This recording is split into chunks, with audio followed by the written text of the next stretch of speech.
जी बिस्मिल्लाहिर्रहमानिर्रहीम अस्सलाम वालेकुम। कल हम लोगों ने कॉस्ट कर्व्स को पढ़ा था, उसके हवाले से कुछ चीज़ें आप लोगों के साथ डिस्कस की थी। तो इसको मज़ीद आगे पढ़ते हैं कॉस्ट को ही। तो इसमें क्वेश्चन नंबर 2 है शॉर्ट रन कॉस्ट बिहेवियर। तो इसमें पहली चीज़ जो है वो ये है कि स्पेशलाइजेशन और डिवीजन ऑफ लेबर के बारे में बताया गया है। तो स्पेशलाइजेशन और डिवीजन ऑफ लेबर का मतलब क्या है? तो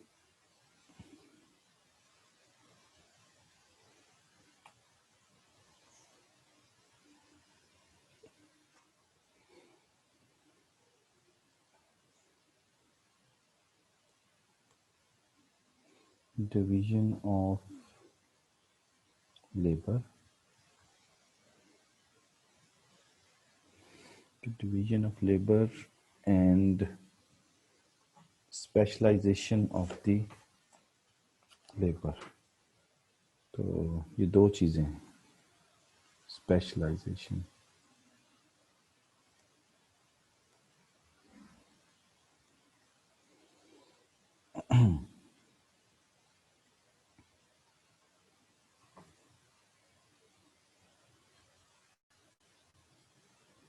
जी,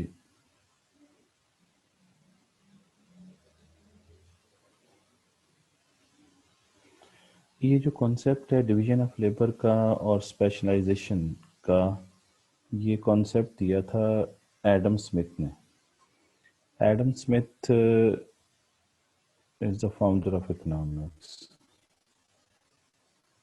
तो ये आजकल बहुत सारे लोग इसको यूज़ भी करते हैं और बहुत सारे मतलब कॉमर्स के अंदर या बिजनेसेस के अंदर भी इस चीज़ के ऊपर फोकस किया जाता है कि लेबर को उनकी डिवीजन होनी चाहिए, तो फिर स्पेशलाइज होती है चीज़ें। तो डिवीजन ऑफ लेबर और स्पेशलाइजेशन का जो कॉन्सेप्ट है ये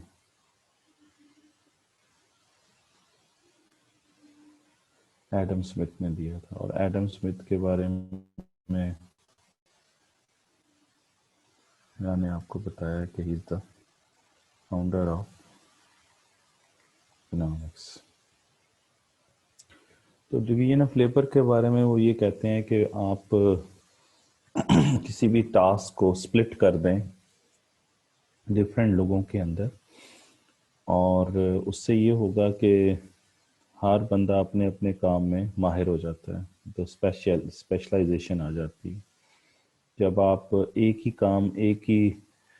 काम को, मतलब फॉर एग्जांपल जूती बनाना है और एक ही बंदे को कहें कि आप जूता बनाएं, तो वो हो सकता है कि उतना एक्सपर्ट ना हो, क्योंकि जूते बनाने के अंदर डिफरेंट प्रोसेस होते हैं।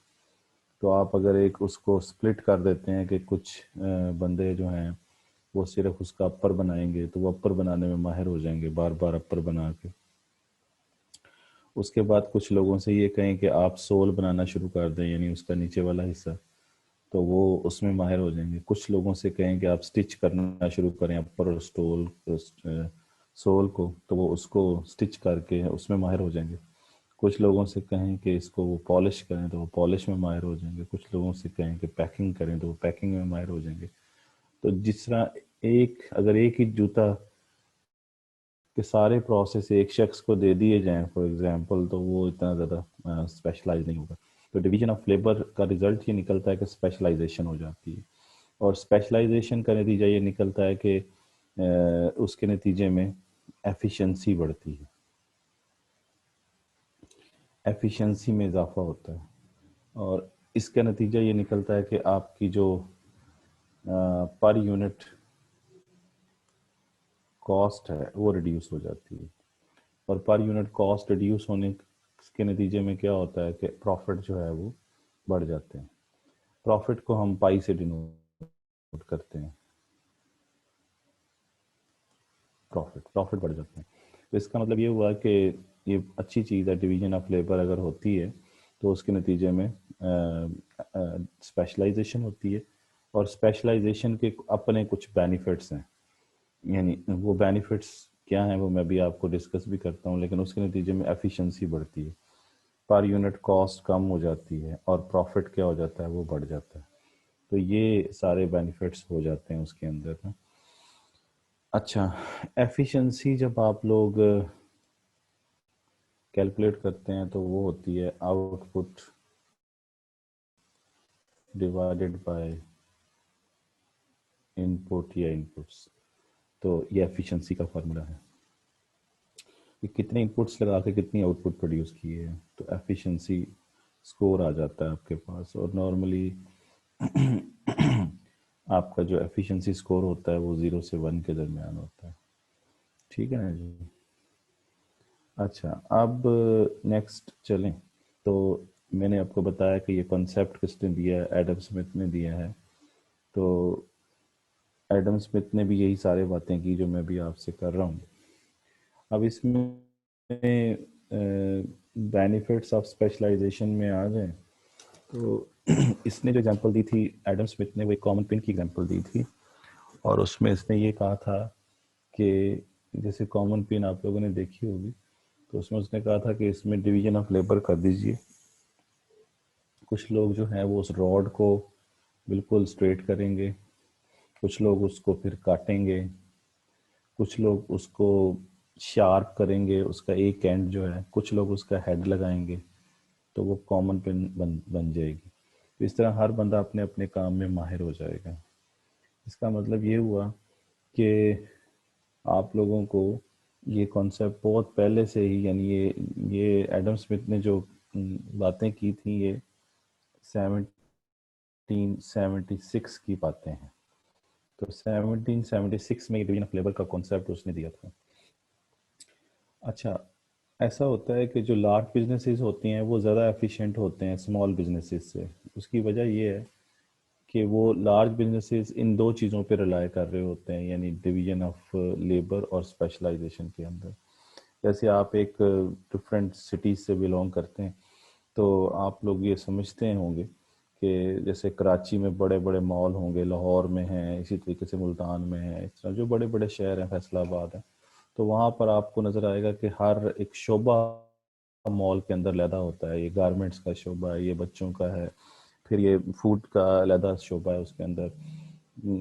इस तरीके से जो हाउस होल्ड का अलहदा होता है। तो इस तरह डिफरेंट शोबे बनाए होते हैं उन मॉल्स के अंदर, और उन शोबे के बंदे उसी उसी अपने अपने शोबों के अंदर माहिर होते हैं और अपनी चीज़ों को चला रहे होते हैं। ये नहीं कि एक ही बंदा सारी चीज़ को चला रहा होता है।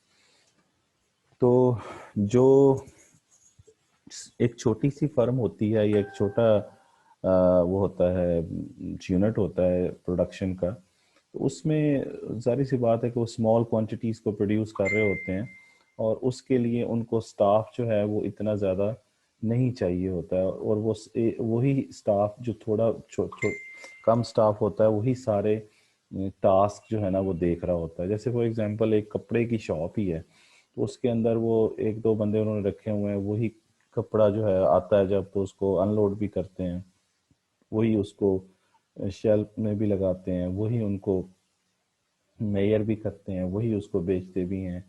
तो सारे काम वही कर रहे होते हैं। यानी इसका मतलब ये है कि अनलोड भी करते हैं, शेल्फ्स को भी स्टैकिंग करते हैं, एडवर्टाइजमेंट भी करते हैं, मनी भी लेते हैं, इन्वेंट्री भी चेक करते हैं, वगैरह वगैरह जो भी सारे चीज़ें होती हैं वो 2 या 3 लोग ही कर रहे होते हैं वहाँ पे। और अगर और ही छोटा बिजनेस हो जाए तो एक ही बंदा सारे काम कर रहा होता है। लेकिन जब आप बड़ी फर्म की तरफ चले जाते हैं तो इसके अलग-अलग डिपार्टमेंट बन जाते हैं, और हर बंदों के ज़िम्मे अपने अपने काम होते हैं। तो इसका मतलब ये हुआ कि जो बड़ी फर्म होती है उनके अंदर डिवीजन ऑफ लेबर का कॉन्सेप्ट ज़्यादा होता है और स्पेशलाइजेशन होती है वहाँ पे, इसीलिए उनकी एफिशिएंसी भी ज़्यादा होती है। जैसे लार्ज सुपर मार्केट की मैं बात करूँ, और वहाँ पर वो हायर वॉल्यूम ऑफ सेल्स भी लेते हैं और बेनिफिट ऑफ स्पेशलाइजेशन भी उनको मिलते हैं। और लेकिन अगर स्मॉल के ऊपर आ जाएं तो वहाँ पर आप लोगों को नज़र आएगा कि वहाँ पर ये सारे काम एक ही बंदा जो है वो कर रहा होता है।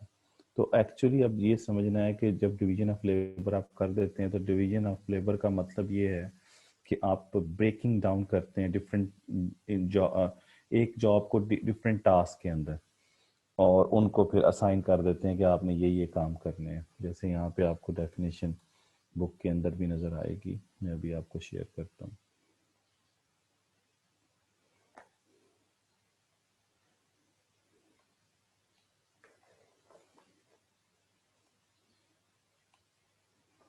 ये देखें, इसके अंदर यहाँ पे यही लिखा हुआ है कि बेनिफिट्स ऑफ स्पेशलाइजेशन। तो ये आपको नज़र आ रहा है यहाँ पर। डिवीजन ऑफ लेबर की डेफिनेशन पढ़िए, तो उसमें लिखा हुआ है कि breaking down of the jobs into individual task that can be assign to different individuals.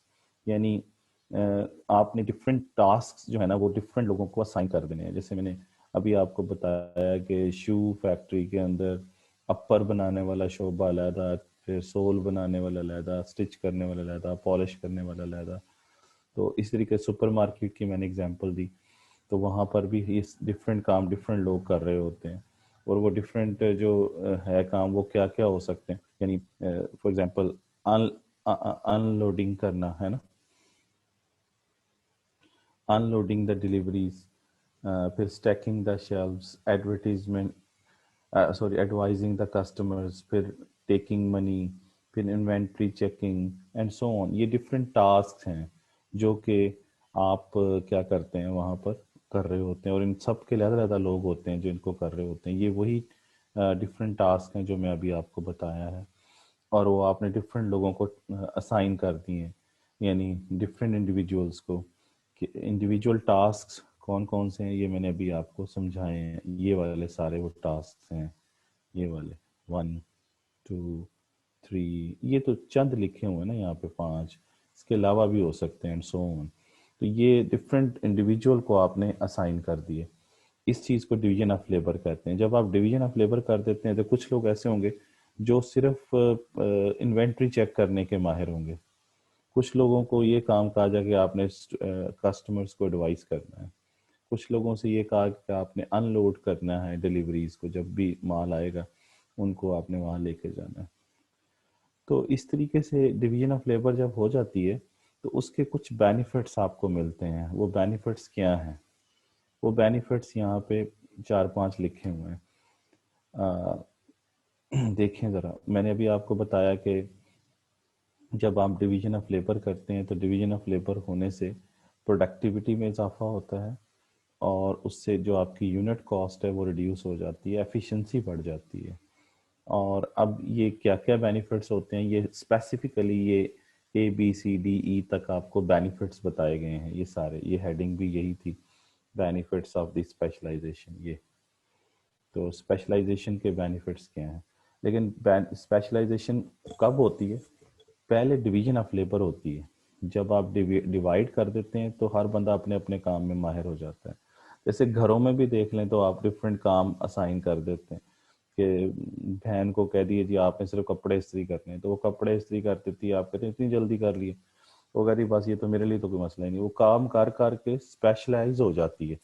इस तरह खाना बनाने का काम एक बंदे के जिम्मे लगा देते हैं, सफाई का एक के जिम्मे लगा देते हैं, गाड़ी को वॉश करने का काम एक के जिम्मे लग जाता है, लॉन को देखने का काम एक के जिम्मे लग जाता है। इस तरह डिफरेंट टास्क जो है ना वो डिवाइड कर देते हैं। जब आप कर देते हैं तो फिर वो हर कोई अपने अपने काम में क्या हो जाता है, स्पेशलिस्ट हो जाता है, और एफिशिएंट हो जाता है, प्रोडक्टिविटी बढ़ जाती है।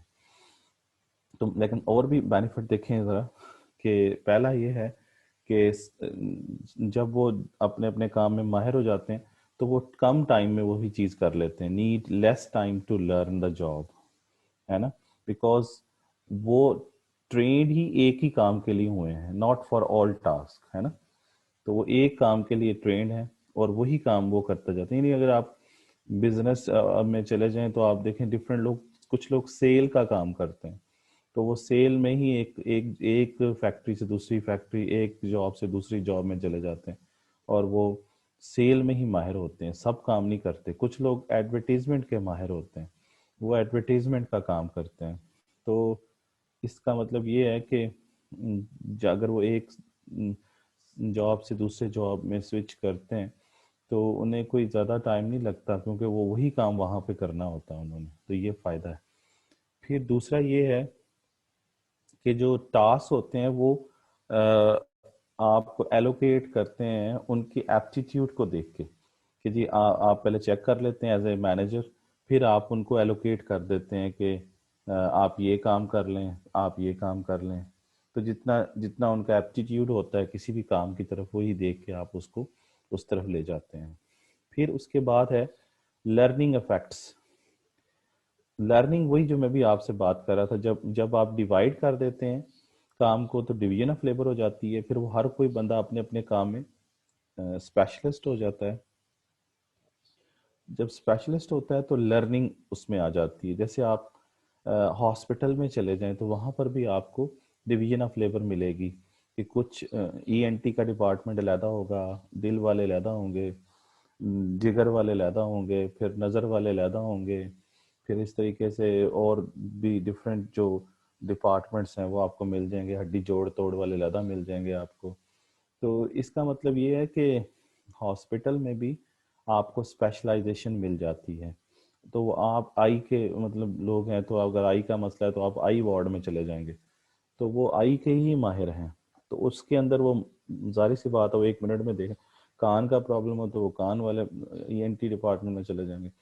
तो उनकी लर्निंग अब आप देखें तो आपको नजर आएगी कि ये एक आम एमबीबीएस डॉक्टर के पास चले जाएं तो वो तो हर चीज़ को देखने की कोशिश करता है, लेकिन वो स्पेशलिस्ट नहीं होता, और वही हो सकता है बाज़ औक़ात वो बीमारी को समझ ना पाए। तो लर्निंग इफेक्ट्स जब आते हैं तो उससे क्या होता है, वो काम ज़रा जल्दी कर लेता है और क्विकली यानी कर लेता है, और उसको पता होता है कि मैंने इसको किस तरीके से लेके चलना है। तो ये लर्निंग इफेक्ट होने से स्टाफ जो है ना भी इंजॉय करता है और प्रोडक्टिविटी भी बढ़ती है। फिर टाइम वेस्ट नहीं होता इसके अंदर जब आप एलोकेशन कर देते हैं काम की। क्योंकि अगर आप एक को कहें आप ये कर लें, दूसरे को फिर ये कर लें, या एक ही काम एक ही पूरा डिफरेंट टास्क एक ही बंदे को दे दें, वो तो फिर कभी कोई काम कर रहा होगा, कभी कोई कर रहा होगा, और उसके उसके अंदर वो एफिशिएंट नहीं होगा। तो इसका मतलब ये है कि वो स्विच हो रहा है डिफरेंट टास्क के अंदर। समझ रहे हैं ना, तो एक से दूसरी, दूसरी से तीसरी, और एट इन नट शेल जो है उसका जब आप रिजल्ट निकालेंगे तो वो बहुत थोड़ा आएगा। उसके बाद ये है कि आप आप क्या कर सकते हैं, यूज़ ऑफ मैकेनाइजेशन कर सकते हैं, यानी मशीनों का इस्तेमाल कर सकते हैं। यानी ये सिर्फ लेबर में ही नहीं हो सकता, कि कैपिटल में भी डिवीजन हो सकती है, स्पेशलाइजेशन आ सकती है। तो स्पेशलिस्ट मशीनरी आप ले आए एक काम के लिए, तो वो काम वही करेगी। यानी लेबर में भी डिवीजन हो सकती है, कैपिटल में भी हो सकती है, कि आपने मशीनें ले आए हैं कि जी ये काम पीको ये करेगी, फलां चीज़ ये करेगी, कई मशीनें होती हैं ना। तो हर तरह की मशीन आपको मिल जाती है कि जी ये एक एक प्रोडक्ट को बनाने के 10 प्रोसेस हैं, तो आप हर प्रोसेस के लिए एक मशीन ले आए, तो हर मशीन के ऊपर एक डिफरेंट लोग जो है साइन कर दें। तो मशीनें भी स्पेशलाइज्ड हैं और डेडिकेटेड हैं हर टास्क के लिए। तो ये सारे चीज़ें जो भी आप लोगों ने पढ़ी हैं, ये क्या हैं, ये बेनिफिट्स हैं किसके, स्पेशलाइजेशन के। और मैंने आपको बताया कि ये कब होती है, जब आप क्या करते हैं, डिवीजन ऑफ लेबर करते हैं। तो डिवीजन ऑफ लेबर करेंगे तो ये होगा। और ये कॉन्सेप्ट भी मैंने आपको बताया किसने दिया था, ये एडम स्मिथ ने दिया था, और ये फाउंडर ऑफ इकोनॉमिक्स भी है ये बंदा। ये भी ज़रा जेहन में रखना, ठीक है जी। अच्छा, हमने क्या पढ़ना था एक्चुअली, हम लोगों ने पढ़ना है शॉर्ट रन कॉस्ट बिहेवियर। तो शॉर्ट रन कॉस्ट बिहेवियर पढ़ने के लिए हमने कुछ चीज़ें मज़ीद पढ़ी हैं, जिसमें मैंने आपको बेनिफिट्स ऑफ स्पेशलाइजेशन के बारे में बताया है। तो यहाँ पर आपको याद होगा मैंने आपको बताया था कि कॉस्ट कर्व जो होते हैं, वो टोटल कॉस्ट कर्व आप लोगों ने पिछले दिनों पढ़ा था। तो टोटल कॉस्ट कर्व मैंने आपको बताया था कि दो तरह के हो सकते हैं। यानी पहला ये था, ये सी है, यहाँ पर आउटपुट है, तो total cost curve is just like this, है ना, ये टोटल कॉस्ट कर्व है ये। और या मैंने कहा था कि टोटल कॉस्ट कर्व बिल्कुल लीनियर भी हो सकता है, ये कॉस्ट है, ये टोटल कॉस्ट कर्व हो सकता है, ये लीनियर टोटल कॉस्ट है, टोटल कॉस्ट कर्व है, और ये non linear total cost curve है। अब ये देखना है, इसको नॉन लीनियर को कर्वी लीनियर भी कहते हैं, नॉन लीनियर या कर्वी लीनियर, इसको कर्वी लीनियर भी कहते हैं। तो अब ये एक्चुअली जो इसको एक और नाम भी देते हैं, इसको inverse S shaped,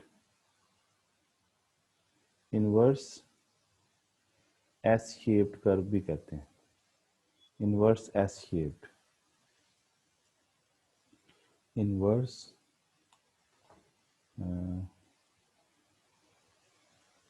inverse S shape, समझ रहे, इनवर्स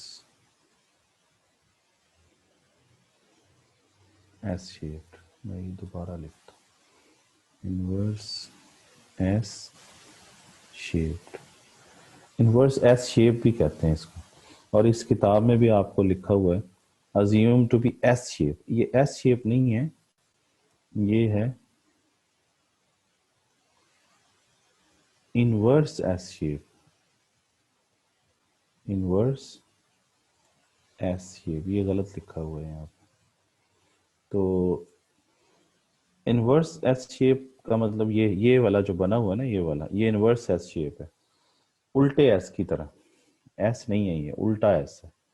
तो इसमें वो कहता है कि जो इनवर्स एस शेप होता है ना, इसके अंदर एफिशिएंसी जो है वो चेंज होती रहती है। कैसे होती है ये मैं आपको नोट्स उसमें समझाता हूँ, खुद करके बताता हूँ आपको। ये देखें, यहाँ देखें,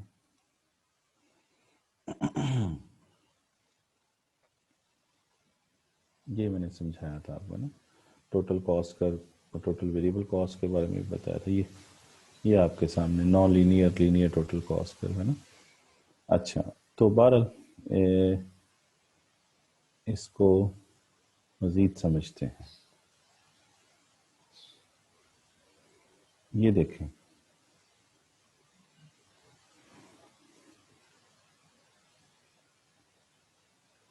जी यहाँ पर देखें,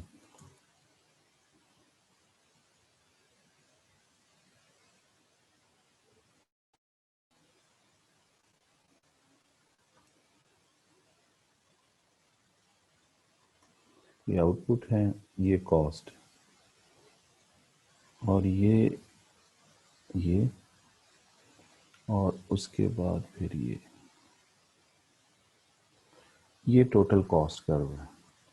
यहाँ पर ज़रा गौर कीजिए, तो इस कर्व के दो हिस्से हैं, एक यहाँ तक है, यहाँ से लेके यहाँ तक, और फिर यहाँ से लेके यहाँ तक। इसको इसको मैं आपको पहले एक छोटा सा चीज़ मज़ीद समझा दूँ कि एक ये कर्व है फॉर एग्जांपल, और एक ये है,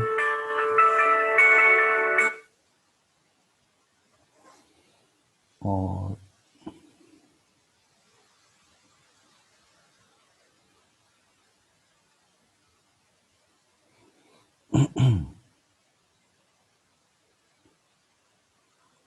ये देख लें, ये मैं एक डिफरेंट चीज़ पहले आपको समझा रहा हूँ।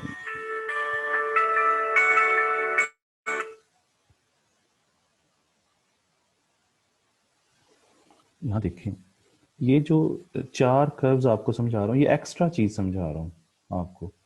ये क्या है कि ये चेक करना होता है कन्वेक्सिटी और concavity of A curve.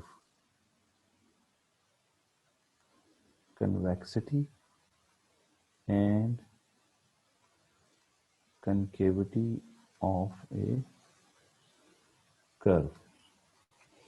Convexity और कनकैविटी चेक करने का तरीका ये होता है कि आप टेंजेंट ड्रॉ करते हैं। अगर तो टेंजेंट ऊपर आ जाए कर्व के, ये देखें टेंजेंट ड्रॉ किया और टेंजेंट ऊपर आ गया कर्व के, या टेंजेंट नीचे आता है, ठीक है ना। अगर टेंजेंट ऊपर आ जाए तो उसे कनकेव कर्व कहते हैं। इधर भी चेक करें, इस कर्व के ऊपर भी अगर हम टेंजेंट ड्रॉ करें तो टेंजेंट ऊपर आ रहा है ना। इधर टेंजेंट ड्रॉ करें तो टेंजेंट किधर आ रहा है, नीचे आ रहा है, ठीक है ना। इसी तरीके से यहां पर चेक करें तो टेंजेंट नीचे है। तो आप लोगों ने ये देखना है कि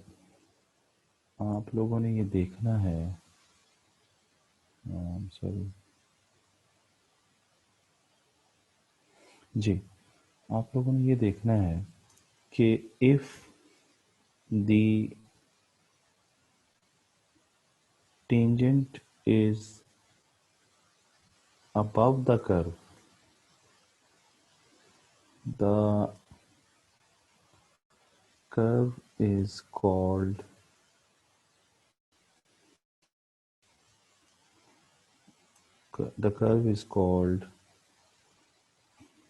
concave। ये पहली बात है। दूसरी बात ये है कि इफ द टेंजेंट इज, ये above है ना, is below the curve, the curve is called convex। ये कनकेव और ये कन्वेक्स, ठीक है ना जी। अब आप नोटिस करें तो इधर टेंजेंट दोनों जगहों पे अबव है, तो इसको हम कहेंगे क्या बोला, कनकेव। और इसको भी क्या कहेंगे, कनकेव। लेकिन ये है कनकेव अपवर्ड और ये कनकेव क्या है, downward, left to right downward. अच्छा ये क्या है, ये कन्वेक्स है, ये कन्वेक्स क्या है, डाउनवर्ड है। और ये क्या है, ये कन्वेक्स अपवर्ड है, ठीक है। तो अब आपको समझ आ गई। और अब जरा एक और बात बताऊं, अगर ये इन दोनों को मैं मिला दूं, ये देखें तो ये बाउल सा बन जाता है। तो bowl shape is always convex. और अगर मैं इन दोनों लाइनों को मिला दूं, ठीक है ना, तो ये क्या बन जाता है, डूम। डूम कहते हैं गुंबद को। तो डूम शेप जो होता है, डूम शेप इज कनकेव। जैसे गुंबद होता है मस्जिद का या किसी भी चीज, तो डूम शेप इज कनकेव, है ना। और बाउल जैसे प्याला होता है, ये प्याला सा बन गया है ऐसे, तो ये जैसे ये देखें प्याला सा बन गया, तो ये क्या है, ये कन्वेक्स होता है, bowl shape. Bowl shape, bowl shape is convex. तो ये आपको समझाने के लिए, अब जरा नोटिस करें, इधर जो हमने कर्व बनाया है, तो आपको नजर आ रहा होगा कि इसके ऊपर अगर मैं टेंजेंट ड्रॉ करूं तो ऊपर आएगा यहाँ पे, है ना। ये आपको समझाने के लिए बता रहा हूँ, ये टेंजेंट ऊपर आएगा, है ना। और इधर टेंजेंट ड्रॉ करूं तो ये यहाँ पे टेंजेंट नीचे आएगा। इसका मतलब ये हुआ कि यहाँ ये समझाने के लिए बता रहा हूँ कि इस पॉइंट से पहले कर्व क्या है, कनकेव है, और इसके बाद कन्वेक्स है। Initially it is concave and then it becomes convex, है ना। यानी टोटल कॉस्ट, ये आपको समझाने के लिए बता रहा हूँ, total cost curve is initially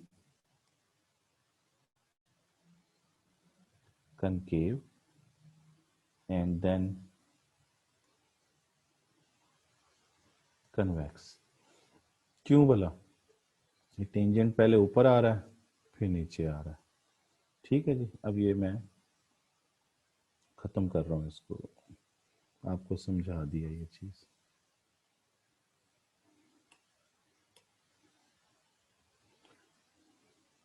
ठीक है। अच्छा, बहरहाल तो ये इसमें से अब टोटल कॉस्ट कर्व जो है इसमें से ये कहते हैं कि इसके 3 हिस्से कर लीजिए। पहला हिस्सा यहाँ तक कर लीजिए, ठीक है ना जी। वेट, ये क्या हो गया? अच्छा, दोबारा बना लेते हैं।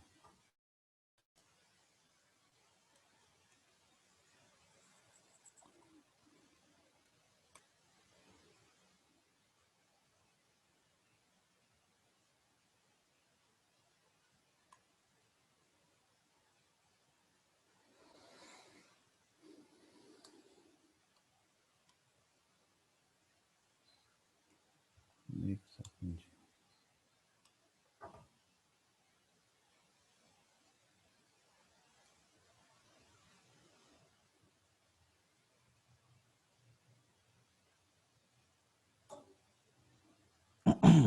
ये थोड़ा सा वर्क नहीं कर रहा, होल्ड कीजिएगा।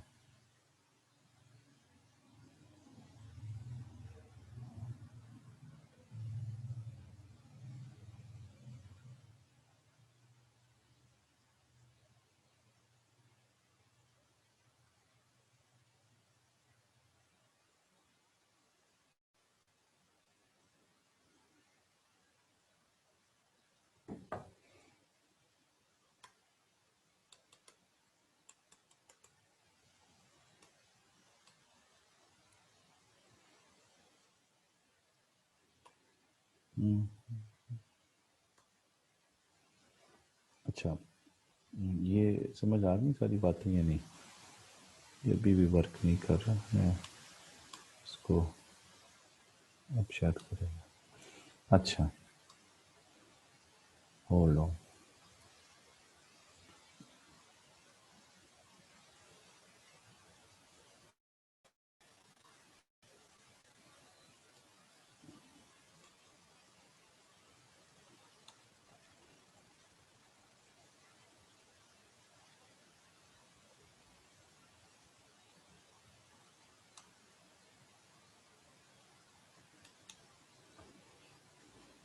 जी,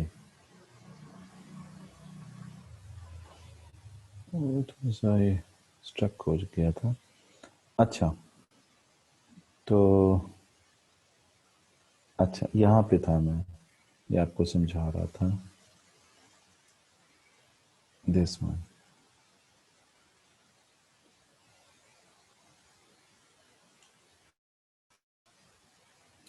अच्छा, इसमें ये कहते हैं कि आप इसको ना 2-3 हिस्सों में डिवाइड कर, 3 हिस्सों में डिवाइड कर लीजिए। पहला हिस्सा ये वाला होगा, दूसरा हिस्सा ये वाला होगा। अब ये जो जो नॉन लीनियर कर्व है ना, इसके अंदर ये वाला जो हिस्सा है ना, इसको इन्होंने ये स्ट्रेट किया हुआ है ऐसे, और ये वाला यहाँ से यहाँ तक। ठीक है जी, तो ये मिटा देते हैं अब हम, इसकी अब ज़रूरत नहीं है। ये भी मिटा देते हैं, ये वाला।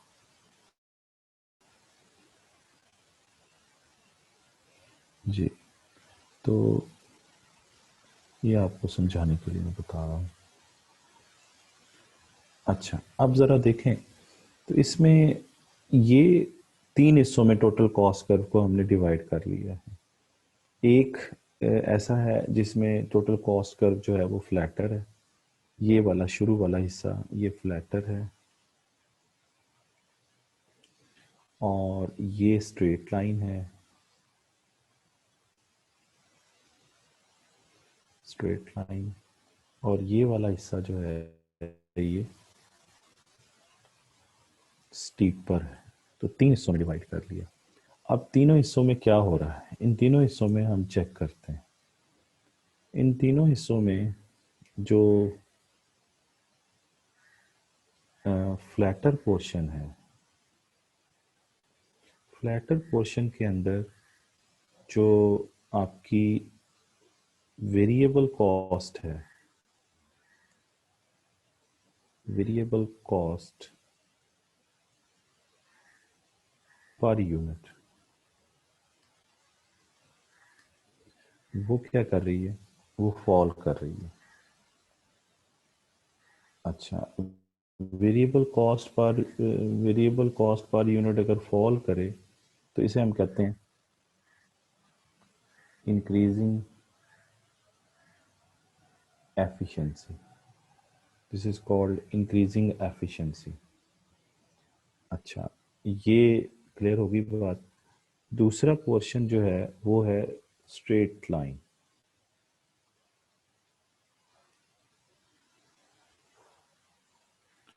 तो स्ट्रेट लाइन के अंदर क्या होगा, उसमें वेरिएबल कॉस्ट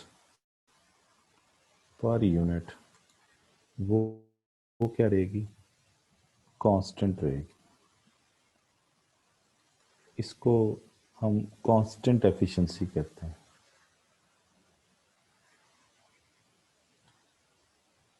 कांस्टेंट एफिशिएंसी। और तीसरी चीज जो है वो स्टीपर होता है, जहां पर स्टीपर, उसमें क्या होगा, वेरिएबल कॉस्ट पर यूनिट वो क्या हो जाएगी, स्टीपर के अंदर वो राइज करना शुरू हो जाएगी। इसको हम डिक्रीजिंग एफिशिएंसी कहते हैं। यानी जब आपकी variable cost per unit fall करे तो अच्छी बात है ना, कॉस्ट कम हो रही है, तो उसको हम एफिशिएंसी कहते हैं, एफिशिएंसी का बढ़ना। फिर अगर वेरिएबल कॉस्ट पर यूनिट जो है वो कांस्टेंट रहे तो इसको हम क्या कहते हैं, कांस्टेंट एफिशिएंसी। अगर फॉल कर जाए तो इंक्रीजिंग एफिशिएंसी, अगर कॉस्ट बढ़ना शुरू हो जाए तो decreasing efficiency. Variable cost per unit जो है ना, variable cost per unit, variable cost per unit, actually this is called marginal cost. ये मार्जिनल कॉस्ट की बात कर रहा है, इसको हम मार्जिनल कॉस्ट कहते हैं। ठीक है, अब ज़रा यही तीनों चीज़ें जो मैंने अभी आपको समझाई हैं, इसको अगर हम बुक में देखें और फिर टेबल में भी देखें तो आपको समझ में आ जाएगी कैसे भला। मैं अभी आपको शेयर करता हूँ, होल्ड ऑन। ये देखें, ये देखें, तो ये वही तीन हिस्से हैं। अब आपको नज़र आएगा कि अगर हम ये, पहले आप टेबल से देखिए तो आपको नज़र आएगा, यहाँ पे है unit of unit number, unit number, या इसको कह लीजिए आउटपुट, है ना, दिस इज कॉल्ड आउटपुट। ये लिखा हुआ है वेरिएबल कॉस्ट ऑफ यूनिट, तो ये वेरिएबल कॉस्ट ऑफ यूनिट लिखा हुआ है, मीनिंग मार्जिनल कॉस्ट। और मार्जिनल कॉस्ट का फार्मूला आप लोगों को आता है, उसकी कैलकुलेशन इसने यहाँ पे बताई हुई है, कैलकुलेशंस। तो मार्जिनल कॉस्ट का क्या फार्मूला होता है, marginal cost is equal to change in total cost divided by change in output, है ना। तो कैसे आएगा, यहाँ पर उसने बताया जी कि तीन तीन यहाँ पे देखें, यहाँ पर जब आप 2 यूनिट प्रोड्यूस कर रहे हैं, ये 3 पॉइंट लिए हैं उसने, 1 2 3, ये वो पॉइंट हैं जहाँ पर आपकी जो एफिशिएंसी है वो बढ़ रही है, ये एफिशिएंसी बढ़ रही है इन 3 पॉइंट्स पर। इन 3 पॉइंट्स पर, ये वाले जो 3 पॉइंट्स हैं, इसको नाम मैं दे दूं ए बी सी पर एफिशिएंसी बढ़ रही है, और डी ई एफ पर एफिशिएंसी कांस्टेंट है, और ये जो 3 पॉइंट है GHI, इनमें एफिशिएंसी क्या हो रही है? कम हो रही है। यानी A B C पर एफिशिएंसी क्या हो रही है? बढ़ रही है। अच्छा, D E और F पे क्या हो रही है? एफिशिएंसी कांस्टेंट है। अच्छा, और GHI पर क्या है? वो है एफिशिएंसी कम हो रही है। अच्छा, क्यों हो रही है ये अब जरा देखते हैं। ये ज़हन में रहे कि ये आपके पास टोटल कॉस्ट कर्व है, ठीक है। और टोटल कॉस्ट कर्व हमेशा वर्टिकल इंटरसेप्ट से शुरू होता है, क्योंकि ये इतनी यहाँ पे, यहाँ से लेके यहाँ तक फिक्स कॉस्ट, ये भी आपको पता है। और अगर हम कर्व बनाना चाहें तो ये टोटल फिक्स कॉस्ट का कर्व भी बना सकते हैं, लेकिन अभी हमें ज़रूरत नहीं है। ये मैंने आपको पहले समझाया हुआ है। फिक्स कॉस्ट कर्व भी बना सकते हैं, ठीक है ना जी। अच्छा, अब जो बात समझने वाली है वो ये है कि जब हम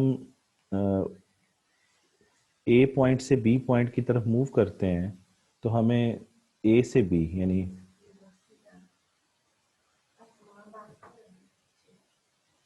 ए से बी, तो ए पॉइंट टू बी पॉइंट तक जब हम मूव करते हैं तो हमारे पास मार्जिनल कॉस्ट का जो फार्मूला है वो है change in total cost over change in output. तो चेंज इन टोटल कॉस्ट जरा देखें, ये ए से बी पर जा रहे हैं तो बी न्यू पॉइंट और ए ओल्ड पॉइंट। तो बी पर देखें तो आपको बी पॉइंट पर जो टोटल कॉस्ट है वो कितनी आ रही है? 25। ए पर कितनी आ रही है? 20। तो बी माइनस ए करेंगे ना, तो 25 में से 20 माइनस करें तो चेंज इन टोटल कॉस्ट आ जाएगा, क्योंकि यहाँ पर क्या है, इस जगह पर दैट इज इन डॉलर लिखा हुआ है, ये एक्चुअली टोटल कॉस्ट है यहाँ पे, या सी भी लिख सकते हैं। और ये क्या है? ये क्वांटिटी मीन्स क्यू। तो अब आप 25 में से 20 माइनस करें तो ये क्या आएगा? यानी 25 - 20।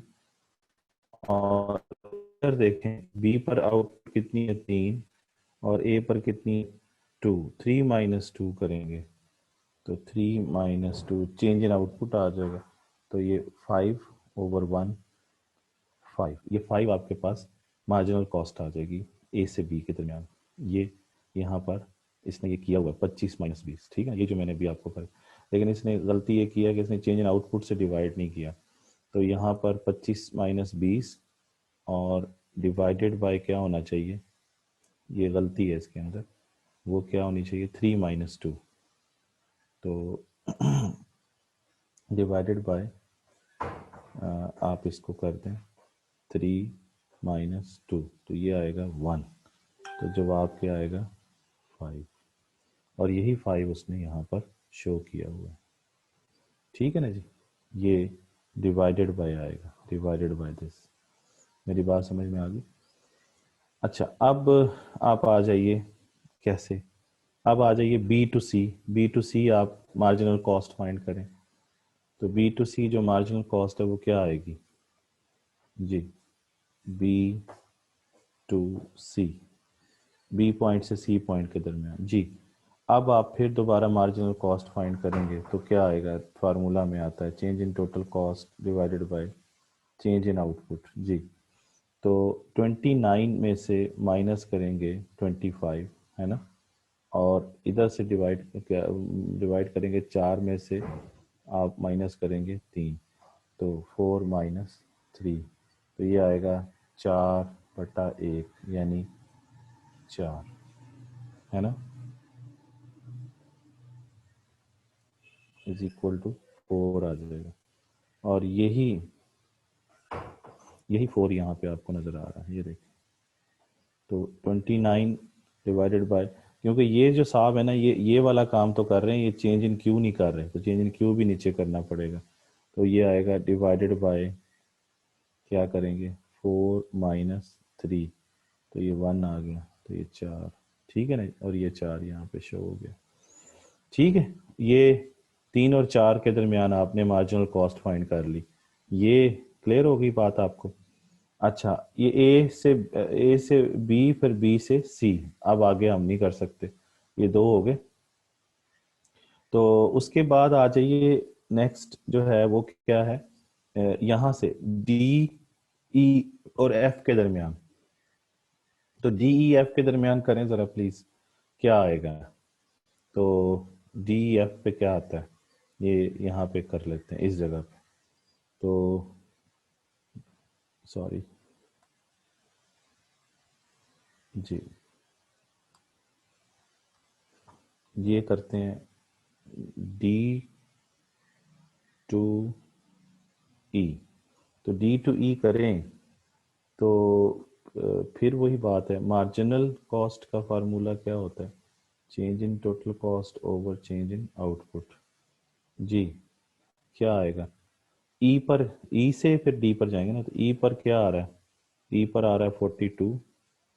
तो 42 माइनस 41, ये 41 है, क्योंकि डी पर ये आ रहा है। और इधर से ई पर क्या आ रहा है? 13 माइनस 12। तो ये 13 माइनस 12, तो ये क्या आएगा? 1/1 तो ये 1 आ गया आंसर। और यहाँ पर हम चेक कर लेते हैं क्या आता है।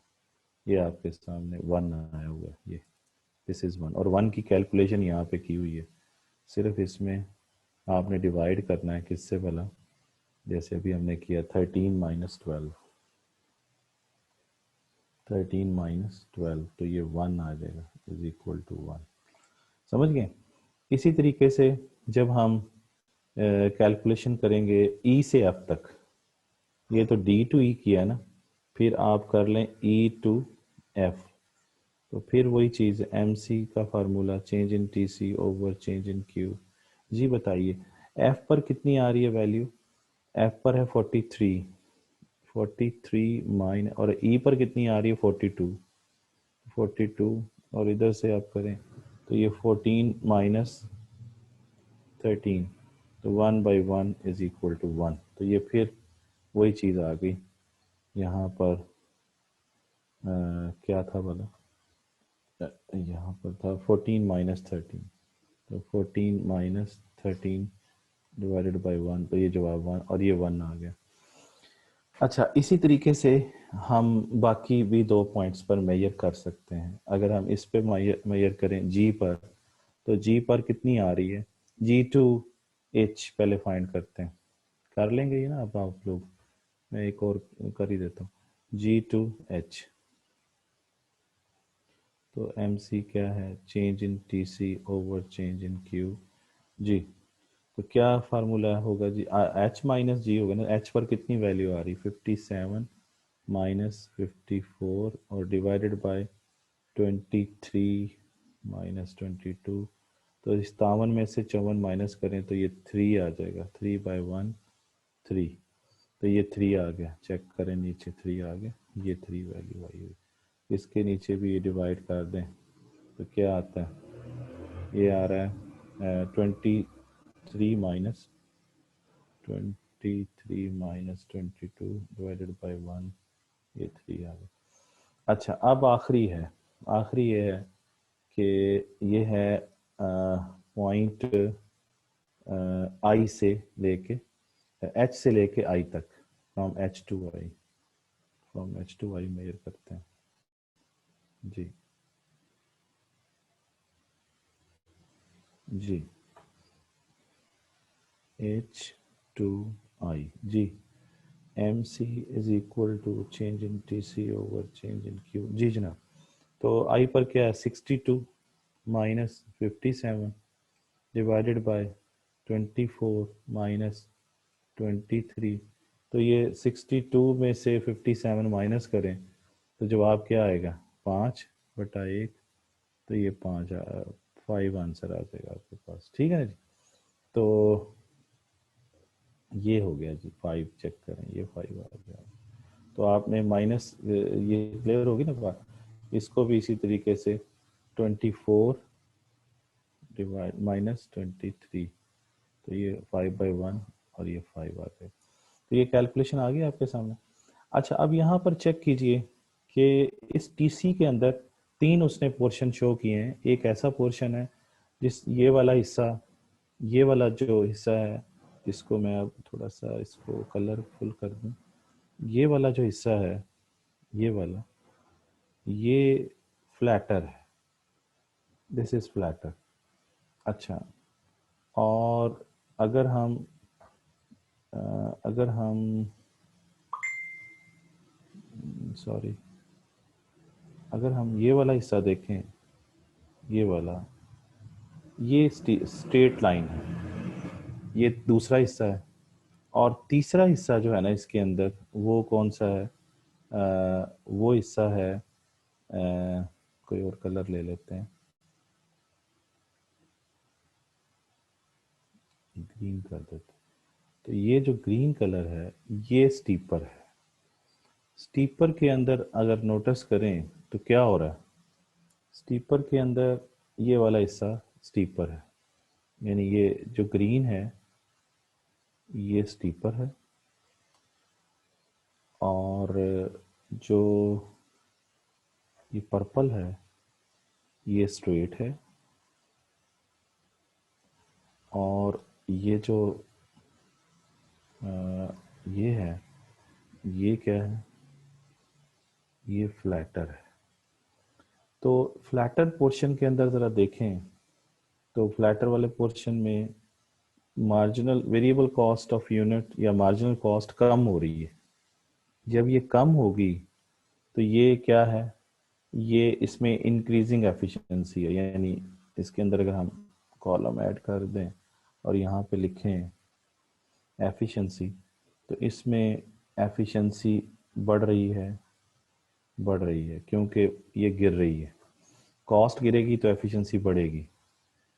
इसके अंदर ज़रा देखें, इन दो के अंदर तो कॉस्ट बढ़ रही है। जब कॉस्ट बढ़ेगी तो एफिशिएंसी गिरेगी। इनके अंदर मार्जिनल कॉस्ट सेम रह रही है, तो एफिशिएंसी क्या है, कांस्टेंट है। ठीक है जी, तो ये क्लियर होगी हमें सारी बातें। तो यहाँ तक मैंने आपको बताया है कि जो कॉस्ट कर्व हैं उनका एफिशिएंसी के साथ क्या ताल्लुक है, और ये हमने मार्जिनल कॉस्ट से समझ ली सारी चीज़ें। ये यहाँ पर यही बताया गया है कि 3 और 4 के अंदर एफिशिएंसी बढ़ रही है, क्योंकि इसके अंदर वेरिएबल कॉस्ट पर यूनिट यानी मार्जिनल कॉस्ट वो क्या हो रही है, फॉल कर रही है। ठीक है, और ये क्या हो रहा है, शैलोअर, शैलोअर कहते हैं फ्लैटर को। ठीक है ना जी। फिर 13 और 14 यूनिट के दरमियान ये देखें, 13 और 14, ये वाले 13 और 14 यूनिट, और ये चीज़ यहाँ पर भी ग्राफ में भी आपको नज़र आ रहा है, ये 12, 13, 14 है ना, ये इसके अंदर हर दफ़ा सेम आई थी जवाब। तो इसके अंदर कांस्टेंट एफिशिएंसी है, क्योंकि इसमें कांस्टेंट वेरिएबल कॉस्ट है। वेरिएबल कॉस्ट, ये जो वेरिएबल कॉस्ट पर यूनिट है, variable cost per unit means marginal cost, और इसमें टोटल कॉस्ट कर्व का कांस्टेंट स्लोप है और स्ट्रेट लाइन है। फिर रिड्यूस एफिशिएंसी, एफिशिएंसी कम होना शुरू होगी, क्योंकि इसमें कॉस्ट बढ़ना शुरू होगी, वेरिएबल कॉस्ट जो है, मार्जिनल कॉस्ट। ठीक है ना जी। और यहाँ पे कर्व क्या हो गया, स्टीपर हो गया। अब इससे आगे चलें तो छोटा सा एक सेक्शन है 2.3, उसमें वो बता रहे हैं कि ये एफिशिएंसी कम क्यों होती है, हालांकि आउटपुट ज़्यादा है। यहाँ पे ये वाली जो स्टीपर पोर्शन है, ये वाला, ये वाला, इन इस आउटपुट लेवल पे जो ज़्यादा आउटपुट लेवल्स हैं, इन पर चेक करें तो ये कॉस्ट में जो इजाफा है ना वो ज़्यादा होना शुरू हो गया, 54 से 57, 57 से 62। इधर कॉस्ट बढ़ रही है 41, 42, 43, देख रहे हैं ना। इधर बढ़ रही है 20, 25, 29। तो इसमें बढ़ने की स्पीड देखें क्या हो रही है। तो यहाँ पर पहले ज़्यादा है, फिर उसके बाद कम है। इधर क्या है, पहले थोड़ी है, फिर उसके बाद और ज़्यादा है। इधर कांस्टेंट है, हर दफ़ा बराबर आ रही है। तो इसका मतलब ये है कि ये जो स्टीपर हो जाता है यहाँ पे, तो इसमें ये स्टीपर होता कहाँ पे, जाके हायर वॉल्यूम पे होता है। हायर, ये higher volume out high volume of output है ना ये, तो हायर वॉल्यूम ऑफ आउटपुट पे टोटल कॉस्ट कर्व स्टीपर है। लोअर लोअर वॉल्यूम, ये लोअर वॉल्यूम है, इस पे वॉल्यूम, ये आउटपुट का वॉल्यूम कम है, ये लो वॉल्यूम ऑफ आउटपुट है। तो लो वॉल्यूम आउटपुट पे टोटल कॉस्ट कर्व फ्लैटर होता है और मार्जिनल कॉस्ट कम हो रही होती है। और जो ये वाला पोर्शन है ना, जो ये वाला पोर्शन है जिसमें हमने डी एफ पॉइंट्स लिए थे, ये वाला पोर्शन जो पर्पल से शो हो रहा है, इसको ये लोग एक और नाम भी देते हैं, इसको हम कहते हैं रेलेवेंट रेंज। क्या कहते हैं? Relevant range. रेलेवेंट रेंज कौन सी है? ये जो पर्पल है यहाँ से लेके यहाँ तक, ये रेलेवेंट रेंज है जिसमें एफिशिएंसी कांस्टेंट रहती है। ठीक है। अच्छा, अब ये देखना है कि ये वाला जो पोर्शन है जहाँ स्टीपर हो रहा है, इसमें कॉस्ट ज़रा ज़रा तेज़ी से बढ़ रही है, हालांकि आउटपुट ज़्यादा हो रही है। तो आउटपुट के ज़्यादा होने से तो कॉस्ट कम होनी चाहिए पर यूनिट, क्योंकि ज़्यादा वॉल्यूम पे प्रोड्यूस करेंगे, डिवीजन ऑफ लेबर होगी, स्पेशलाइजेशन आएगी, तो कॉस्ट कम होनी चाहिए, लेकिन ऐसा नहीं हो रहा। उसकी क्या वजह है? उसकी दो वजूहत यहाँ पे बताई हुई हैं इसमें। ठीक है ना जी? यानी ये कि causing causes of falling efficiency at higher volume, volume means output, higher output के ऊपर। या इसका और सवाल ये है कि स्टीपर जहाँ पे होता है टोटल कॉस्ट कर्व, वहाँ पर क्यों टोटल कॉस्ट ज़्यादा तेज़ी से बढ़ती है, या मार्जिनल कॉस्ट क्यों बढ़ती है? ठीक है ना जी? टोटल कॉस्ट तो थ्रू आउट बढ़ रही है, देखें, टोटल कॉस्ट थ्रू आउट बढ़ रही है। ये टोटल कॉस्ट बढ़ती जा रही है, 10, 20, 25, 29, 41, 42, 43, 54, 57, 62। तो टोटल कॉस्ट तो थ्रू आउट बढ़ रही है, लेकिन मार्जिनल कॉस्ट जो है वो पहले कम होती है, फिर कांस्टेंट रहती है, फिर बढ़ती है। ठीक, देखें, मार्जिनल कॉस्ट पहले क्या होती है? कम होती है, आपके सामने, फिर कांस्टेंट है ना, और फिर क्या हो रही है? फिर बढ़ना शुरू हो गई है। तीन पोर्शन है। तो मार्जिनल कॉस्ट पहले फॉल करती है, फिर इसमें देखें तो मार्जिनल कॉस्ट क्या रहती है? सेम रहती है या कांस्टेंट। फिर इन पोर्शन पे देखें तो मार्जिनल कॉस्ट बढ़ना शुरू हो जाती है, लेकिन टोटल कॉस्ट बढ़ती जा रही है। और टोटल कॉस्ट आपने अभी चेक कर भी लिया कि क्या हो रही है ना? तो अगर आप चाहें तो टोटल कॉस्ट का यहाँ पर कॉलम भी बना सकते हैं ताकि आपको समझ आ जाए। तो टोटल कॉस्ट का कॉलम बना लें, तो 5 पे क्या थी टोटल कॉस्ट? सॉरी, तीसरे लेवल ऑफ आउटपुट पे टोटल कॉस्ट कितनी है? वो है, तीसरे पे है 25। तो तीसरे पे इधर शो होगी ये 25, और फिर ये क्या आएगी? 29। ठीक है ना? ये बना सकते हैं आप लोग। फिर क्या है? ये है 42, और ये कितनी है? 43। ये टोटल कॉस्ट बता रहा हूँ। 23 पे टोटल कॉस्ट है 57, और 24 पे है 62। ये you can check this. Total cost मैंने हर पॉइंट पे बता दी। तो टोटल कॉस्ट देखें बढ़ती जा रही। इधर से आउटपुट 3, 4, 13, 14, 23, 24 पे गई, इधर टोटल कॉस्ट 25, 29, 42, 43, 57, 62। ये टोटल कॉस्ट है, और ये मार्जिनल कॉस्ट है आपके सामने।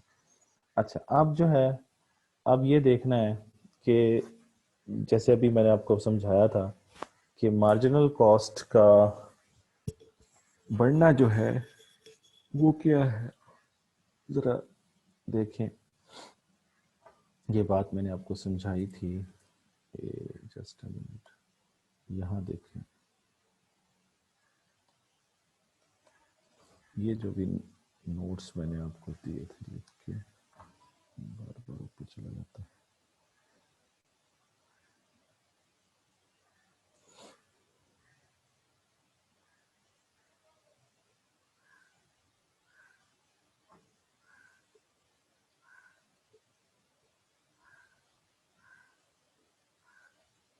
ये जो बात मैंने अभी आपको समझाई है कि जहां पर ये फ्लैटर होगा ना,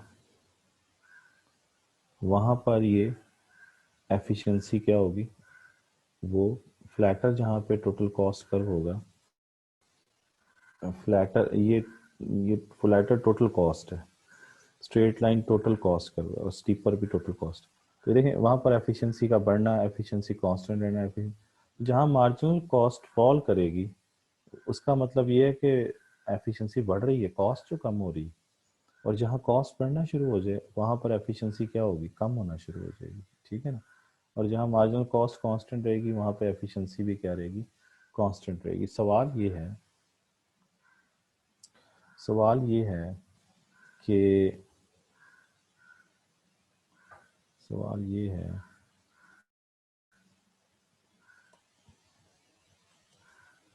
ये देखें ज़रा कि ये बता रहा है कि हायर लेवल ऑफ आउटपुट के ऊपर एफिशिएंसी क्यों कम होना शुरू हो जाती है। एफिशिएंसी कम होने का मतलब ये है कि फॉलिंग एफिशिएंसी का मतलब ये है कि मार्जिनल कॉस्ट क्यों बढ़ना शुरू हो जाती है। तो इसकी वजूहात देखनी है, ठीक है ना जी।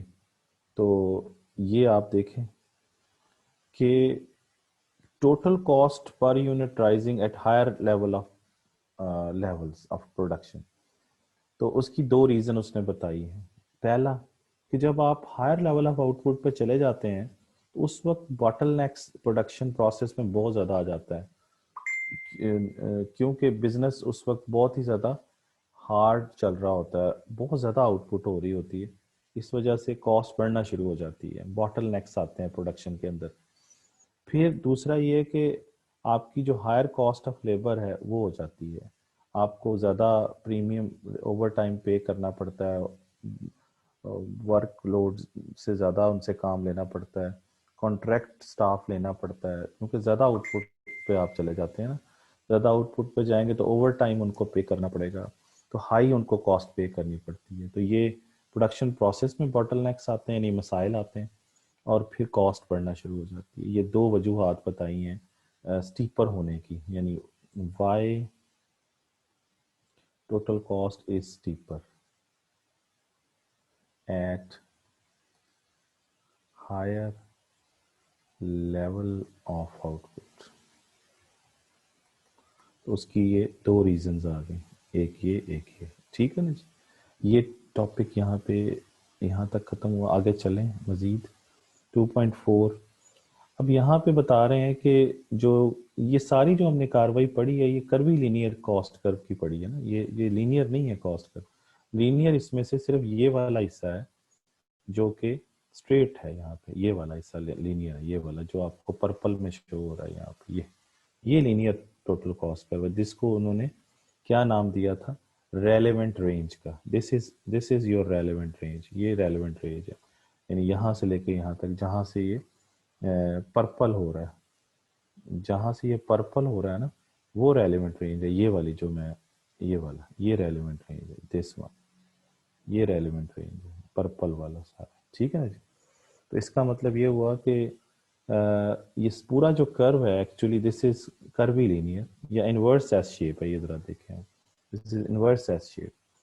अच्छा, अब मजीद इस पे डिस्कशन करते हैं कि curvy linear cost curve, curvy linear या नॉन लीनियर जिसे आप कहते हैं,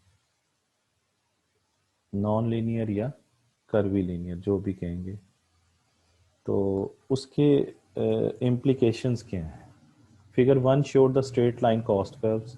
वो फिगर 1 जो है वो आप देख सकते हैं, इसी चैप्टर में हमने बनाया था फिगर 1। ये मैं दिखा भी देता हूँ फिगर 1 आपको, दिस वन, ये है ये है टोटल कॉस्ट कर्व, ये फिगर 1 है। और ये देखें, ये टोटल कॉस्ट कर्व जो है वो स्ट्रेट थी, ये वाला सारी लाइन आपको नज़र आ रही है, ये स्ट्रेट लाइन है दिस वन। ये असल में एक्चुअली वो वाली लाइन है जो कि जिसे आप रेलेवेंट रेंज कहते हैं, ठीक है ना, ये बड़ी करके सामने नज़र आ रही है आप, ठीक है जी। अच्छा, अब यहाँ पे अ,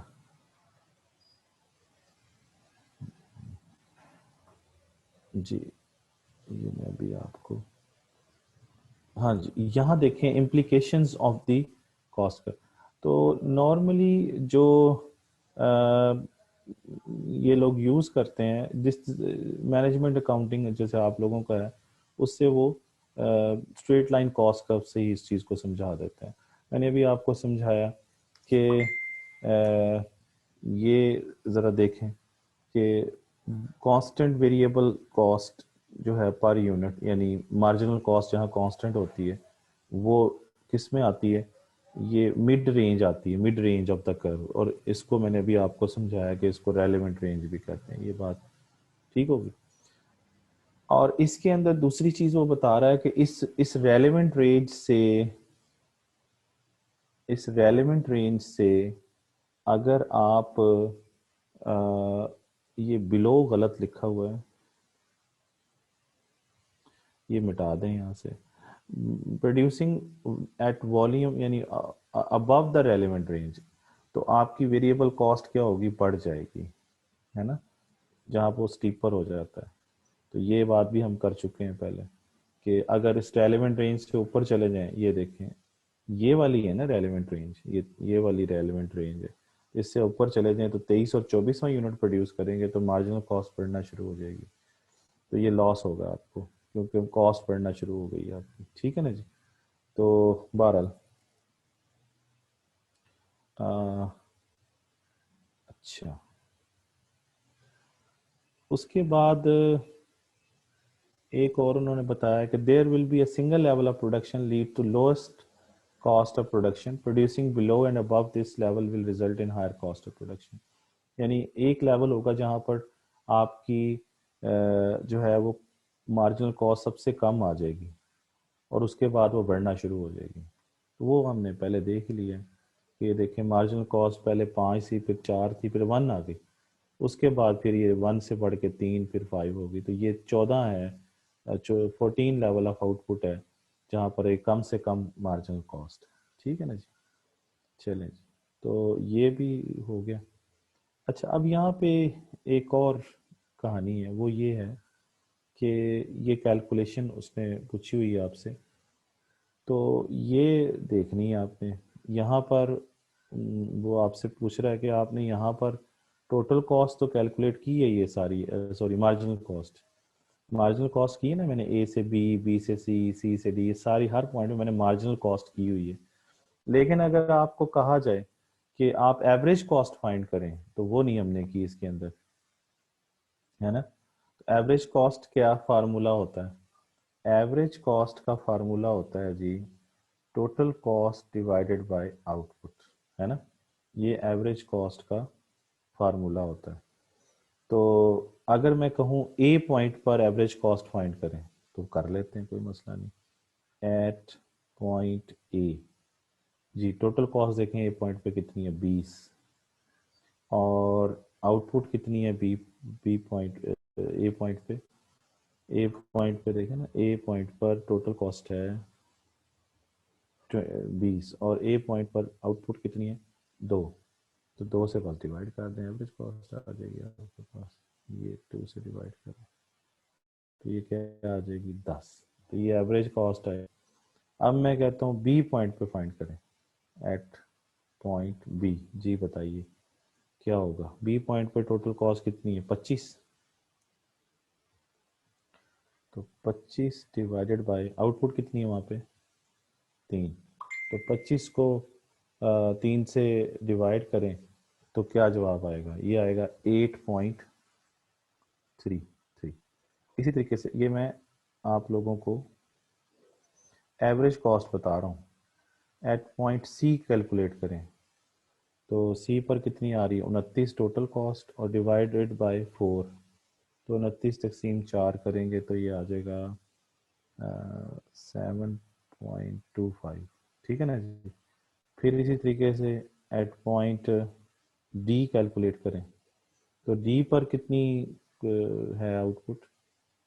डी पर कितनी है? 41 है ना। तो 41 डिवाइडेड बाय आउटपुट कितनी है? 12। कितना आएगा? 3.41। इसी तरीके से एट पॉइंट ये कितना था, C, sorry, A, A B C D, अब ई है, ई पर करें जी। ई पर कितना आएगा, 42, 42 डिवाइडेड बाय 13, ये आएगा 3.23। तो ये इस तरीके से सब पॉइंट्स पर आप एवरेज कॉस्ट जो है वो फाइंड कर सकते हैं। और ये की हुई है, कहाँ की हुई है, ये इस टेबल में की हुई है, ये आप चेक करें, ये इसने इसमें की हुई है, ये आपके सामने, यही मैं अभी कैलकुलेट करके दिया। तो ये क्या है, टोटल कॉस्ट पर यूनिट, ये क्या लिखा हुआ है, टोटल कॉस्ट पर यूनिट। तो पर का मतलब मैंने बताया था एवरेज के लिए होता है। तो total cost per unit means average cost. Average cost का फार्मूला क्या होता है, total cost divided by output. और ये क्या है, ये आउटपुट है। तो ये वही मैं अभी कैलकुलेशन करके दिखाई है यहाँ तक आपको। ठीक है जी, ये भी हो गया। उसके बाद जो नेक्स्ट है, नेक्स्ट क्या है, अच्छा सॉरी, अब यहाँ पर सवाल क्या है, सवाल पहले पढ़ रहे हैं। सवाल ये है, वो कहता है consider the figure 3 above, which level of output allows to firm to produce at lowest total cost per unit। तो total cost per unit means average cost. जी देखें, सबसे कम एवरेज कॉस्ट कहाँ पे आई है, सबसे कम एवरेज कॉस्ट, सबसे कम एवरेज कॉस्ट कहाँ पे आई है जी, चेक करना है। ये 10 है, फिर 8.33 है, 7.25 है, 3.41, 3.23, 3.07, 2.45, 2.47, 2.58। जी जनाब, कहाँ पे आई है, तो वो आपको सबसे कम जो आ रही है ना, वो यहाँ पे आ रही है 22 पे, ये सबसे कम एवरेज कॉस्ट। ये समझ आ गई, ये सवाल था कि एवरेज कॉस्ट बताएं सबसे कम कहाँ पे। तो पहले एवरेज कॉस्ट कैलकुलेट करेंगे, तो एवरेज कॉस्ट कैलकुलेट करके फिर कम से कम पे बताएंगे कहाँ पे आ रही है। ठीक है ना जी। अच्छा जी, ये खत्म होगी कहानी। उसके बाद अगला टॉपिक है, और ये आखिरी टॉपिक है इसका, कल फिर नया टॉपिक शुरू करेंगे। ये आखिरी टॉपिक पढ़ रहे हैं, वो है मार्जिनल कॉस्ट। मार्जिनल कॉस्ट मैं पहले भी बता चुका हूँ आपको क्या होता है। तो मार्जिनल कॉस्ट होता है change in total cost divided by change in output. Change की जगह आप डी भी लिख सकते हैं, तो DTC/DQ। ठीक है ना जी। तो अब ये आपके सामने जो कर्व बना हुआ है, ये टोटल कॉस्ट है, ये आपके सामने आउटपुट है, और क्या है, ये जो टेंजेंट होता है ये मार्जिनल कॉस्ट को शो करता है। ये इसको थोड़ा सा बढ़ा लीजिए, ये इसे बढ़ाना चाहिए था लेकिन नहीं बढ़ाया। ये टोटल कॉस्ट यहाँ पे लिखना चाहिए। तो ये जो लाइन है, ये वाली लाइन, ये है एक्चुअली MC। और ये जो टेंजेंट आ रहे हैं ऊपर, ये टेंजेंट आपके सामने ये, ठीक है जी। और ये टेंजेंट भी आ रहे हैं आपके पास, ये MC में।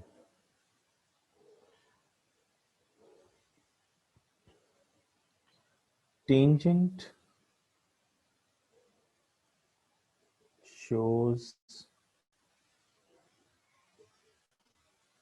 स्लोप, ये पहले लेक्चर में समझाया था slope. Tangent shows slope, and slope means marginal. इसका मतलब ये हुआ कि ये जब आप टोटल कॉस्ट कर्व पे टेंजेंट ड्रॉ करेंगे तो वो मार्जिनल कॉस्ट को शो करेगा। तो वो आप कर लें, जैसे MC इस पॉइंट पर जब आपने टेंजेंट ड्रॉ किया A पॉइंट पर और B पॉइंट पर और ये C पॉइंट पर, तो ये 3 का मतलब है, MC3 का मतलब तीसरी आउटपुट पे। यहाँ 13वीं आउटपुट पे MC13 इसलिए लिखा हुआ है। और यानी 23 थर्ड लेवल ऑफ आउटपुट का मतलब MC23 इसलिए लिख दिया उसने कि नीचे आउटपुट लेवल 23 है। तो वो आप फाइंड कर लें, आपको समझ आ जाएगा। ये हमने पहले किया भी है कि 3 पर, 13 पर और 23 पर, ये याद रखिएगा, 3 पर, 13 पर और 23 पर। ये मैं भी दिखाता हूँ आपको। 3 पर, 13 पर और 23 पर। ये देखें जी, ये 3 पर कितना आया था? 5। 13 पर कितना आया था? 1। और 23 पर कितना आया है? 3। ये मार्जिनल कॉस्ट हमने कैलकुलेट की हुई है पहले, ये वही बताया हुआ है यहाँ पे। ठीक है ना जी, बस दैट्स इट। समझ आ गई बात? तो 3 पर कितनी आई थी? 3 पर कितनी आई थी? 5। ठीक है। और 13 पर कितनी आई थी? 13वें लेवल ऑफ आउटपुट पे 1। और 23 पे कितनी आई थी? 3, है ना? ये मैं फिर दिखा देता हूँ। 3 पर 5, ये देखें, 3 पर 5,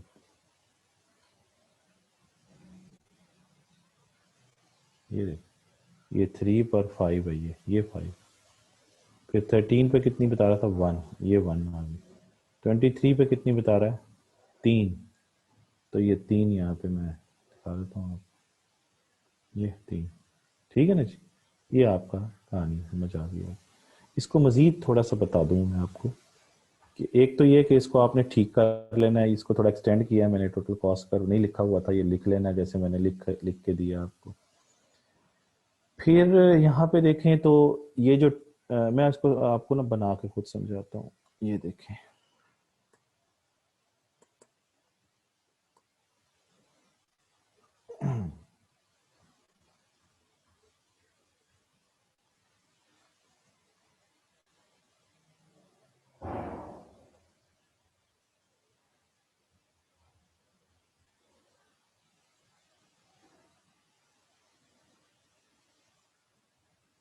जी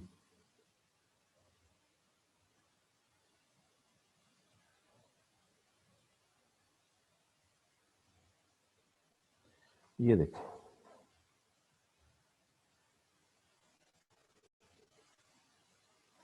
ये आउटपुट है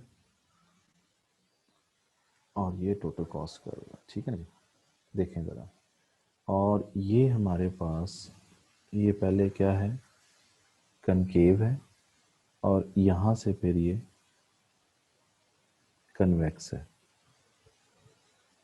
अब इस पे आप टेंजेंट ड्रॉ करना शुरू कर दें। ये फर्स्ट टेंजेंट है, ठीक है ना जी, ये इस पॉइंट पे टेंजेंट ड्रॉ हुआ। फिर आप यहाँ पे टेंजेंट ड्रॉ करें, तो जो जो टेंजेंट होगा ये मार्जिनल कॉस्ट को शो करेगा। फिर ये यहाँ पे टेंजेंट ड्रॉ कर लें, ठीक है ना? तो देखें आहिस्ता आहिस्ता टेंजेंट जो है वो पहले ये देखें, नोट करें कि पहले ये क्या कर रहे हैं।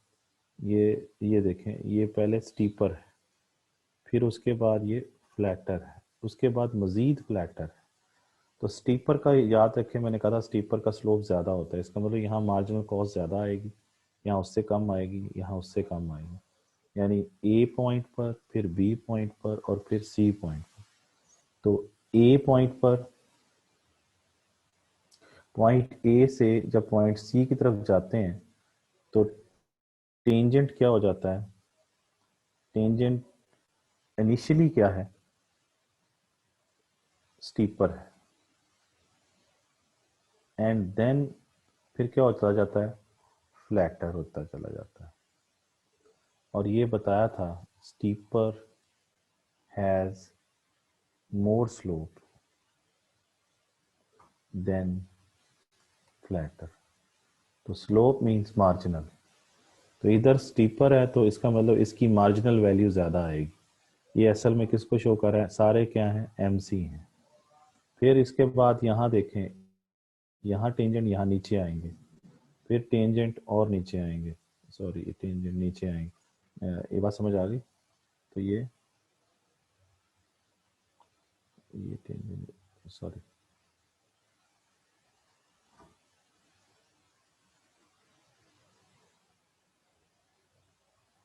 ये टोटल कॉस्ट कर्व, ठीक है ना जी। अब टेंजेंट जब आप ड्रॉ करेंगे तो ये सारे जो टेंजेंट्स हैं ये किसको शो कर रहे हैं? ये मार्जिनल कॉस्ट को ही शो कर रहे हैं सारे। तो ये आपके सामने है। पहले ये यहाँ से ए बी सी तक स्टीपर से फ्लैटर हुए, उसके बाद ये फिर मज़ीद स्टीपर होते चले जा रहे हैं, यानी ई पॉइंट पर, एफ पॉइंट पर, और अगर आप मज़ीद देखें यहाँ पर भी ड्रॉ करें तो ये टेंजेंट और ज़्यादा स्टीपर हो जाएगा। तो तो ये फिर ई से एच तक क्या होते जा रहे हैं, फ्लैटर से स्टीपर होते चले जा रहे हैं, यानी बढ़ती जा रही है मार्जिनल कॉस्ट की वैल्यू यहाँ पे, ये चीज़। तो tangent on the total cost curve shows the marginal cost curve, ठीक है ना जी, ये है जी स्टोरी। तो यहाँ तक मैंने आपको समझाया कि जितना स्टीपर ज़्यादा होगा उतना ही स्लोप ज़्यादा होगा, उतनी मार्जिनल वैल्यूज। स्टीपर का मतलब है मोर स्लोप, मोर स्लोप का मतलब है more value of marginal cost, क्योंकि स्लोप का मतलब मार्जिनल है और फ्लैटर का मतलब क्या है, लेस स्लोप।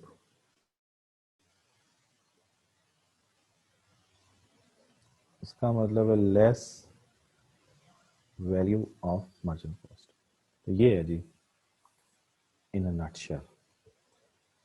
तो यहाँ तक क्लियर होगी सारी स्टोरी। अब आ जाइए, फाइनल करते हैं इसको। तो मैंने आपको ये सारी चीज़ें समझा दी, बुक से भी साथ साथ बता दिया। अब आप लोगों ने इसको यहाँ तक पढ़ लेना है। कल इंशाल्लाह ताला लॉन्ग रन कॉस्ट बिहेवियर पढ़ेंगे। शॉर्ट रन कॉस्ट बिहेवियर ख़त्म हो चुका और आपने इसी बुक से ही पढ़ना है, यहीं से नोट्स बनाना है, यहीं से तैयारी करनी है, यहीं से ही सब कुछ करना है। मतलब किसी और बुक को फॉलो ना करें तो ज़्यादा बेहतर है, यहीं से पढ़ना है। ये शॉर्ट एंड कॉस्ट बिहेवियर हमने शुरू किया था और माशाल्लाह ये हमने आज मुकम्मल कर लिया है। कल हम लॉन्ग रन कॉस्ट बिहेवियर पढ़ेंगे। इसमें ये जो चेंजेस मैंने की ये आपने ज़रा ज़हन में रखनी, क्या क्या है, ठीक है ना। ये वाली वही बात है जो मैंने अभी आपको समझाई है, ये वाली कि steeper the steeper the slope of the tangent the higher the marginal cost। ये मैंने अभी आपको समझाई है, स्टीपर का स्लोप ज़्यादा होता है, ठीक है ना जी। चलें जी, आपके आपके क्वेश्चन आंसर्स देख लीजिए। Good morning sir, good morning जनाब, अस्सलाम वालेकुम सर। वालेकुम अस्सलाम sir. Linear total cost curve पर एफिशिएंसी कैलकुलेट नहीं करनी क्या?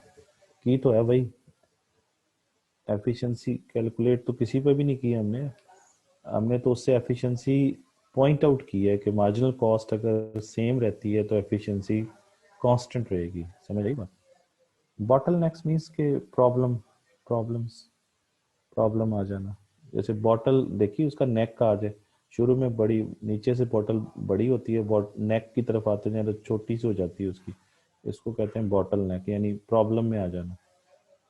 तो bottle neck in production means के जब ज़्यादा प्रोडक्शन होती है ना तो फिर प्रॉब्लम्स भी ज़्यादा आने शुरू हो जाते हैं, मसाइल भी उतने ही होते हैं, बड़ी फर्म के मसाइल भी बड़े होते हैं। रेलेवेंट रेंज को लीनियर टोटल कॉस्ट कहेंगे क्या? जी कहेंगे, बिल्कुल कहेंगे। Causes of falling efficiency at higher level of output का सेकंड पॉइंट समझ आ दें प्लीज। तो वो सेकंड पॉइंट में क्या है? उसमें कुछ भी नहीं है, उसमें मार्जिनल कॉस्ट बढ़ रही है, पढ़ाया अभी मैंने सेकंड पॉइंट भी। अब सर एफिशिएंसी क्यों डिक्रीज होती है? अभी दो रीजंस बताइए भाई आपने कि बॉटल नेक्स आ जाते हैं प्रोडक्शन प्रोसेस के अंदर, और दूसरा जो है वो हायर कॉस्ट ऑफ लेबर आपको पे करनी पड़ती है। अच्छा जी, happy teachers day sir, thank you for your endless patience and dedication, wishing you all the, you are one of the never told I will fail, I always encouraged me try again, uh, uh, confidence, thank you, thank you very much Qudsia, आपने इतनी अच्छी बातें लिखी हैं। तो ये आज teachers day भी है और फॉर्चुनेटली आज मेरी बर्थडे भी है तो दोनों चीज़ें इकट्ठी हैं। थैंक यू वेरी मच, आप लोग भी खुश रहें, अल्लाह ताला आप लोगों को भी कामयाबियाँ दें। तो फिर इसको वाइंड अप करते हैं जी, ठीक हो गया? अल्लाह हाफिज़।